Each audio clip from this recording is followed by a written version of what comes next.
one thing leads to another, and you start to really understand more the lay of the land. The more people you meet, the more you learn, but you can't really figure it out until you start doing it yourself.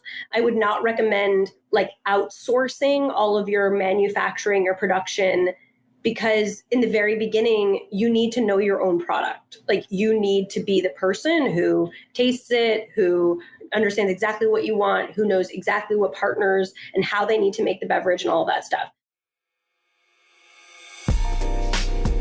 Hey, welcome to Female Founder World. I'm your host, Jasmine, and today's conversation is with Marisa Zupan, the founder of United Sodas.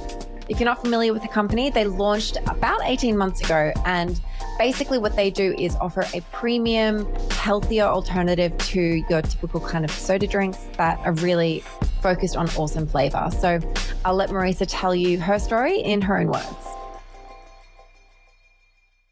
Hi, Marisa. How are you going? I'm good. How are you doing? Good to meet you.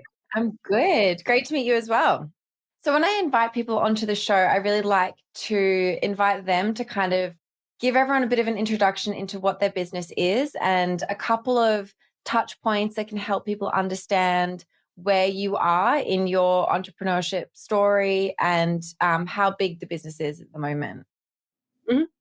Well, I'm Marisa Zupan, so just really clearly right off the bat. And I basically started United Sodas of America with a group of people who, like myself, had been working in the beverage sort of space in various capacities for several years. So I started in sort of the brand sort of space, right? And we started it with the idea that there was really no modern soda brand that lived up to the expectations of what consumers really want right now and what they need. There's a lot of soda brands that promise functionality, which is fantastic, and I'm so happy to see that space growing. But there was no straight up just soda brand based in flavor that had a formulation that tasted good and that wasn't bad for you. So that's where we really started. We said, let's make the next great American soda brand, and let's make the product that we sell be something that is simply delicious and really, really easy to get behind from a flavor and a health standpoint. That was our inspiration. We saw that place in the market. And then after years of development and finally launching, that's what we have today in United Sodas of America. And what was your background? How did you come to entrepreneurship? So my background, I started out in advertising and in branding. My first job actually was in the space, was creating and incubating brands for Coca-Cola and Nestlé. They had a joint venture at the time to develop global beverage ideas.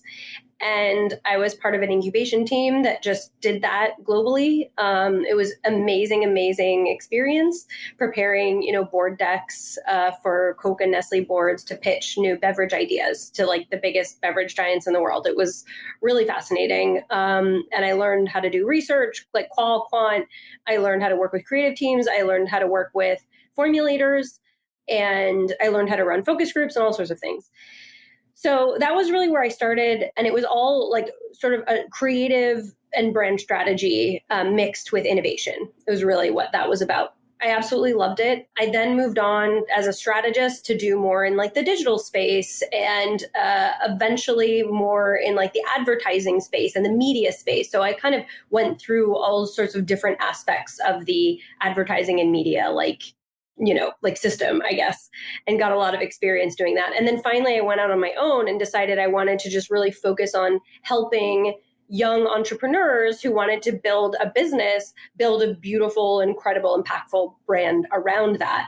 And I did that for several years as a consultant. And then in the middle of doing that, I kind of came up with United Sodas with a group of, like I mentioned, my co-founders, and then ended up doing that full time. So I kind of accidentally fell into making my own brand. But I think it was like many years in the making, having made and aided other companies and other people to make brands. And once you had the idea, you have co-founders who you want to start the business with. What were kind of the next steps in terms of formulating a recipe, finding manufacturers? How did you go about all of that? So it was actually really interesting. It's pretty scrappy. You have to start someplace, right? So if you're not I'm a brand person. That's my network. That's my knowledge. So in terms of developing the brand, the visuals, the platform of it, the positioning and all of that stuff, that was something that I had the resources to do. I had the design team that we worked with was seminal in creating the brand. They're called Center. They're based in Brooklyn. So that stuff was the stuff that was more intuitive for me. The stuff that was definitely, and that's the angle that I come at, right? Some people come at from like knowing a lot about the manufacturing, and then the brand piece is more difficult for them to figure out or like to find the resources to do it. The manufacturing piece was where I had less experience. And I literally just started by, reaching out to the people that I did know that were doing similar things, even people in food or whatever, and just starting a list. Like, what are the different manufacturing facilities that I could even call to start you have to start someplace. Google, like, I know that sounds really not sexy, but you have to Google like beverage manufacturers and create a list and start from someplace. Then one thing leads to another, and you start to really understand more the lay of the land. The more people you meet, the more you learn, but you can't really figure it out until you start doing it yourself. I would not recommend like outsourcing all of your manufacturing or production, because in the very beginning, you need to know your own product. Like, you need to be the person who tastes it, who understands exactly what you want, who knows exactly what partners and how they need to make the beverage and all of that stuff. So that was very, very hands-on. And we just had to do that one step at a time. We were very lucky in the beginning to have a really, really great partner in the formulation house that we use. So all of the recipes and the ingredient sourcing and all of that research and development that went into the actual product itself, we found that partner very, very early on. And so we could actually develop the brand and the product, the actual like liquid and the flavors and everything at the same time. And that simultaneous development was critical for us to develop such a solid idea. Some people develop the product first and then go and find a brand to like tack on top of it. I wouldn't recommend doing that. I would recommend developing brand and product as much as possible kind of simultaneously, because they play off of each other quite a bit. And did you do any early testing to kind of get, to feel confident that you had product market fit? Or with a category like beverage, is it really just you have to invest into something more substantial and launch, do a hard launch? Or were you able to test along the way? I have very mixed feelings about testing products and ideas too much early on in the process. I think in order to get a really good read on proof of concept, you need to have somewhat of a baked concept, like showing people a brand idea on a slide or even a brand name devoid of any product or design or experience. It can give you false reads. So what we did is we used like our own very tight network of like trusted friends and family, and then the people who were actually working on the brand, co-founders and the design team, to really bring it to a point where we felt really comfortable just to launch it. And we did very, very, very sort of intuitive gut checking to just make sure that some language that we were using and some designs and things like felt like they were going in the right direction. So that was important. But I think one of the things that is most important when you're creating something truly new is that you don't try to overexpose it to too much criticism, because it's very rare to find consumers or other people who truly can understand a vision before it's real. And so making sure that you build in a proof of concept phase into launch is important. Making things feel as real as humanly possible before you bring in like impactful voices from the outside is really important, I think. So we did minimal testing, but just enough to get us to the point of reality, I guess you could say. And what was your go-to-market strategy once you had a product that you were really happy with and you were confident in it? How did you launch? So for us, it was really important to maintain as much control as possible over the initial launch. And the reason I say that is because in beverage, especially, unlike like the clothing category or the beauty category, the dependency of the category, of the beverage category, on retailers and wholesale is really, really, really high. It's just in the way that people continue to shop for beverages because of the occasion and the way that people shop for food and beverage. Retailers, grocery, all that kind of stuff is very, very important in the long term. But what it doesn't do for you is allow a lot of control. It involves huge amounts of people very, very early on. And so what we wanted to do, and we knew that was going to be a part of our world, but what we did in the beginning was launch D2C first. That was always the intention, to launch D2C first, because you have a lot of control. You control everything from the moment the product is created, the sourcing of the ingredients, the moment the products are created, how it's packed out, and then you get to know exactly, what customers are buying it, where, and you can directly get their feedback because you own that relationship. That was super important for us in the beginning, to make sure that we had ourselves like fully in control of the whole experience. And that's what we did. It was very, very, very helpful. I recommend to everyone, if possible, whatever you're launching in the beginning, to try to have your go-to-market strategy be as much in your control as possible. Because there's always going to be problems. No matter what it is, there's always going to be problems. Yeah, the more you can have a control and solve those problems independently with your team that, is in your inner circle as much as possible, the easier it'll be. After we did that, we sort of expanded out into different rungs of wholesale and whatever, but still maintaining control. We've only been around for a little over 18 months, so not very long. Even now, it's very important to make sure that we're still in like a control phase. And in terms of getting those first customers, what kind of marketing activities worked really early on to get attention? We were really focused on upper funnel and making sure that before doing any sort of like really nitty gritty, like social media, paid media strategy, that we were able to tell the story on a really high level. So doing things like partnering with, PR agencies and media companies to get our story out there. And I did lots and lots of interviews before we launched, so that I had the platform to be able to explain, what we're all about, why we're here, da da da. And that tends to be a little bit more long form, a little bit more focused on industry, and a little less focused on consumer from the top line, right? So that like big awareness push was really about industry, because those people are going to tell your story, with the most level of like background, right? The actual ads that we made were also very like broad and brand level.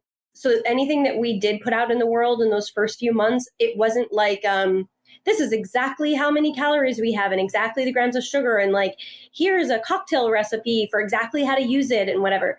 It was more like, welcome to our big brand idea. And it had really beautiful graphics that were really big and really quite simple.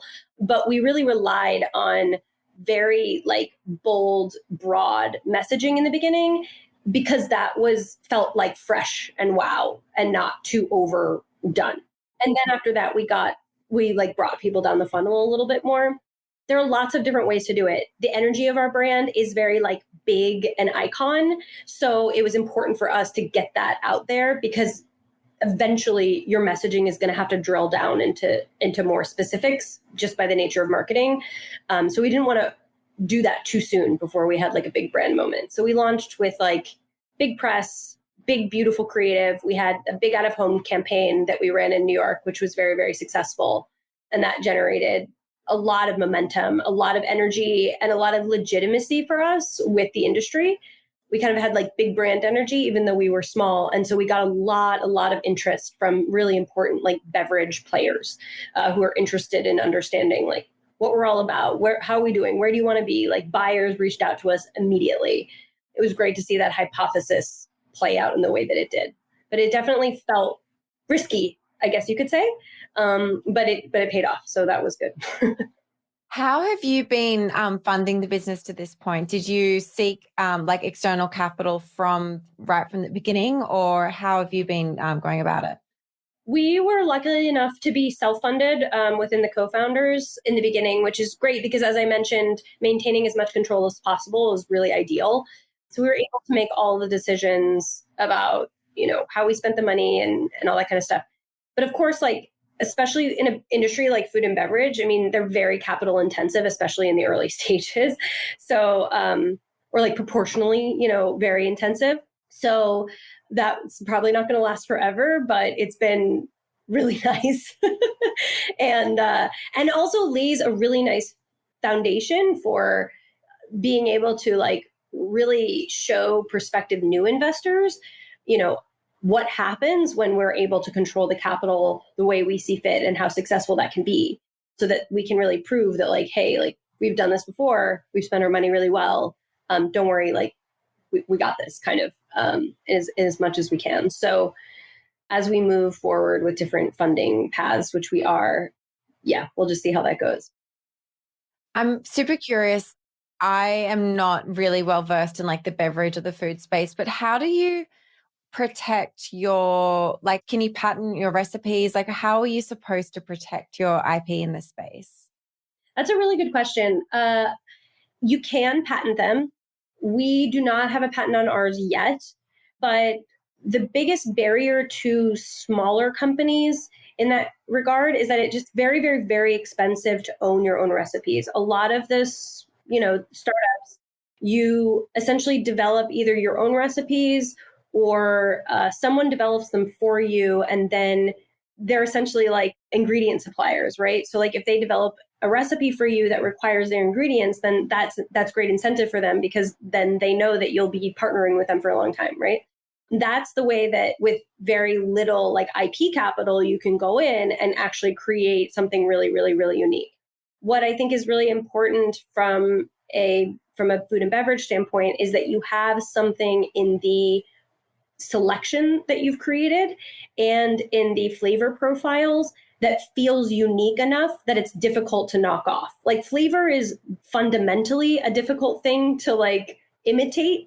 And if someone wanted to imitate it, they would have to pay a lab to do that. So protecting your IP is not just in owning it, but it's in creating, something that is, even if you don't own it, it's very difficult for people to like imitate. It probably more difficult than like designs or, like clothing designs or things like that, patterns, stuff like that. Flavor in particular, food formulation is like very difficult to rip off. It's not done, obviously, but yeah. Do you think that you've always kind of been someone who wanted to own their own company, or did this like catch you as a surprise when you left your last job and started kind of working in an agency type role, that now you've got this like startup in the beverage space? That's a really interesting question. I think looking back on it, it shouldn't have been a surprise to me that I ended up here, but I didn't really come into this opportunity thinking like, for years, like one day I'm going to have my own beverage company and that is my dream. It happened because of, a combination of things, but I think anyone who's ever worked with me will tell you that like, no matter what environment I'm in, agency, on my own, at school even, like I was just a really headstrong kind of person that was always searching for like the deeper answers or the better way to do something, or like trying to understand why something hadn't been done before. Like if there's a big problem that hasn't been solved, that everybody has the problem, like how is it not being solved yet? Like I was always that kind of person that had that kind of energy. So sometimes it made it, I'm sure, difficult for like leadership in like other places, right? Like my bosses and stuff, like to work with me, because I would always be like, well, why do we have to do it that way? Why can't we do it another way? Like I was that kind of person, but very, very independent. And I think ultimately, once I started to make the decision to do things that made me the happiest, whatever environment I was in or whatever role I was in, I had to choose the thing that was going to make me the happiest based on who I was. And that basically just led me to realizing that I need to start my own company, because that's the type of person I am. And that's ultimately, I think, even though it's very difficult, where I was always headed. Yeah. But that was something that has come clear to me now. It's sort of like an inevitable situation, but I didn't know it was inevitable until it happened. I love the joining of the dots retrospectively. It all makes sense, but like in the time you're kind of like, what am I doing? Like it's such a messy middle point. How did you, like, you've made this transition. How did you kind of pick up these new business skills that maybe weren't necessarily applicable to what you were doing before? Are there any resources that you can share, or was it really just like learning on the job, solving problems as you go? A lot of it is learning on the job. There's always going to be things that I don't know. There's no way that I can know all the things about all the things. In this job, you have to be able to pivot from, understanding the process that's required to produce your product, every single piece of the process, like within like very, very specific detail. And producing food and beverage is like a very detail oriented process, all the way to, hiring people or to approving, advertising concepts, to writing copy if necessary, to whatever. And I have an incredible team, but we're still at the stage where I need to be really involved in lots of different things. And the level of pivoting that needs to happen is critical, which means you kind of have to be a jack of all trades. And sometimes you can try as much as possible to be the master of certain things. And basically, I guess what I'm trying to say is you can't know everything all the time, but you can try really, really hard to make sure that you're connecting the dots and keeping things moving with the information that you have. The best thing that I've learned is that people literally are everything, because as you're scaling, you have to scale like outside of yourself. And that means by necessity, you must learn how to communicate with other people, to set people up for success, to see like 3 steps down the line to make sure that like, okay, if we're going to grow that big, we're going to need 4 extra bodies. Like, when do we need those people to come in, and what kind of people are they? And how can I make sure that when they come into the organization, they can be effective and the organization isn't swirling to the point where they can't be effective? 90% of my job is managing the people, making sure everyone has the information that they need, hiring the right people. That is the whole bit. And also when speaking to investors, making sure that you're taking the investment for the right kind of person, making sure that because we're going down that path now, making sure that the people that are involved in the investment are going to contribute as much as the capital is, that is the most important part. Everything else you can figure out. Managing the people and making sure that people are, and not just managing the people, like also allowing the people to manage you, but just making sure that the people ecosystem is figured out is so, so, so important, because like if the people don't work, the product doesn't get made. If the communication doesn't work, the ads don't work. The whole company stops if the people aren't there. So that's a very long-winded answer to say I don't really have any secret as to how to get the business info. All I have is really making sure that I have the right people in the vicinity, basically, at all times. Is that something that you've these skills about people and management, is that something that you've picked up on the job? Is that just based on your last job and, trial and error in the current startup? Where did that come from? I spent a lot of time, so coming from advertising and like agency branding, that part of the world, marketing, it's a very people oriented world. It's very communicative. It's very relationship oriented. I think everything is relationship oriented, but marketing and branding and communications is like very obviously so. And most of my job was managing teams internally and managing clients. So telling the right stories, making sure everyone's aligned, creating a lot of consensus, integrating lots of people's opinions in order to like create something interesting, pushing back when I thought things weren't right. I mean, that was really my whole role. And then ushering that whole process along, both for the client and for the agency. And then also when I went on my own as a consultant, my relationship with the founders of companies that I was consulting for was very important. So making sure that I was really like clear in developing a trusting relationship and, guiding their thinking and all that kind of stuff, challenging them when they needed to. I did that for 12 years of my life, all of that relationship building stuff. It was central to my job and being able to successfully do what I do. So yeah, I was pretty much trained in people, I guess you could say, which is why maybe that's why my approach is so people focused, but I don't know. I guess that's my bias. I guess that's just the kind of person I am. But I don't know. I don't know if anyone, like, even if they didn't have that type of experience, I couldn't imagine a leader of any company, startup or otherwise, say like anything else, like, oh, the people don't matter. You can just fire your team and hire a new one if you don't like them. Like, obviously that's not going to be the case. So it's some of the hardest stuff that you have to do, but it's really important. What does your team look like now? How many people, and like where are they kind of spread around the organization? Yeah, we have a combination of full-time employees and like part-time and then also full-time contractors. Like as we scale, we absorb people that become the most important to us that are sort of part-timers, and then eventually we absorb them. So we've got like a core group of people who kind of manage everything from production, marketing, and sales. And then from there, we have like partners that are various capacities of part-time and full-time. And then, of course, all of our supply chain partners and everything, we manage them as well. Any given day, the team can fluctuate between 5 to 10 people, depending on where we are in a production cycle or in a marketing cycle. Yeah. Awesome.